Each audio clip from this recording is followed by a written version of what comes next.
Hi, and welcome to another edition of the Rice Report. I'm so happy that you tuned in again to find out what's happening in my office, your office, here in Rockville. I wanted to talk to you about a number of things as we've had a busy couple of weeks. The first is our roadside solicitation ban bill that's before our Montgomery House delegation in Annapolis this Friday.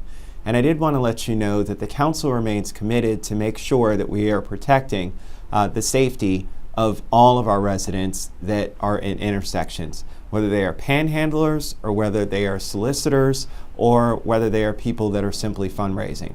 The most important aspect is to make sure that they are not put in harm's way and that our drivers are not put in harm's way. We have gotten numbers that tell us that approximately 674 traffic incidents involving pedestrians happened at intersections in the past year. And while we don't have exact numbers as to how many of those were directly related to panhandlers, we know that there are significant numbers. And so this is something that we need to take very seriously, understanding that a permitting process might not be the best thing for us. And so the ability to give us both the option to ban as well as to enact a permitting process, we feel, is the right direction for us to go in. I will be in Annapolis in testimony with Councilmember Phil Andrews, who is chair of the Public Safety Committee for the council, and will be making sure that the council's voice is heard. Another new proposal that's before us that the county executive launched on Tuesday is the new bag tax and the plastic bag tax that's been enacted in many other jurisdictions, including the District of Columbia. They've seen extreme success with this bill in terms of shaping the public's understanding of what impact these plastic bags have on our environment is. And I think that it's a great tool in making sure that our constituents are more mindful in understanding what those impacts might be to our watershed and to our rivers that are our source of drinking water. He's picking up all this plastic that accumulates every time it floods in the creek. And so we look forward to working with the executive and the community to craft a bill that makes the most sense for this community that also protects our very fragile environment. I did want to give you an update on Clarksburg. Clarksburg is still on track, which I'm happy to report. And over the past couple of weeks, the Park and Planning Department has been working on drafting a master plan amendment that will hopefully provide for a grocery store to come to Clarksburg. We've also been in various meetings with other stakeholders and property owners throughout Clarksburg to make sure that we can continue development and delivering on the promises that were given to those residents that have been waiting for so long for needed infrastructure. Our next line of processing is making sure that we are putting forth connectivity at Stringtown Road and other various road improvement projects throughout the area.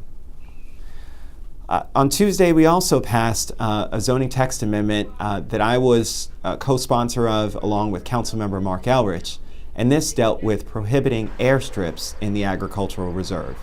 While this was contentious via some, the majority of our constituencies came forth and said that the recreational activities of airplanes did not coincide with the vision for what we saw as the agricultural reserve. I firmly believe that the agricultural reserve is a jewel that should make sure that we champion the farming operations in this county and become an economic engine for Montgomery County. And so it's extremely important for me to make sure that we're continuing along that path. But I don't think that recreational aviation ties directly with those farming operations. And so what I did want to do is make sure that we did protect and have an amendment to the bill that did say that if indeed there was aviation that was tied directly to those farming operations, that would be permitted, but would not allow for recreation aviation. And I think that that's a great compromise. Of course, last but not least, we will have the county executive's budget before us on Tuesday, March 15th. And as many of you have heard and seen throughout paper, articles, and heard on the news, this is going to be a very difficult budget season.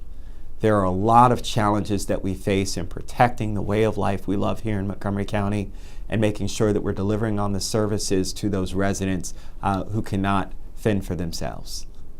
And I give you my promise that we will do everything in our power to make sure that we don't lose ground on what makes Montgomery County so special.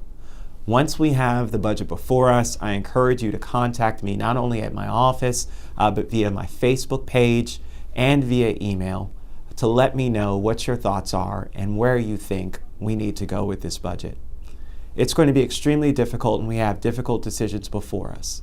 But if we all are together in this, we can get through this and make sure that Montgomery County continues to prosper in the way in which we know leads the state of Maryland. I want to thank you again for tuning in and encourage you to keep in contact with me at my office here in Rockville. My telephone number here is 240-777-7955. And you can also reach me on Facebook. It's Council Member Craig Rice. I look forward to hearing from you here at my office, your office in Rockville. Thank you.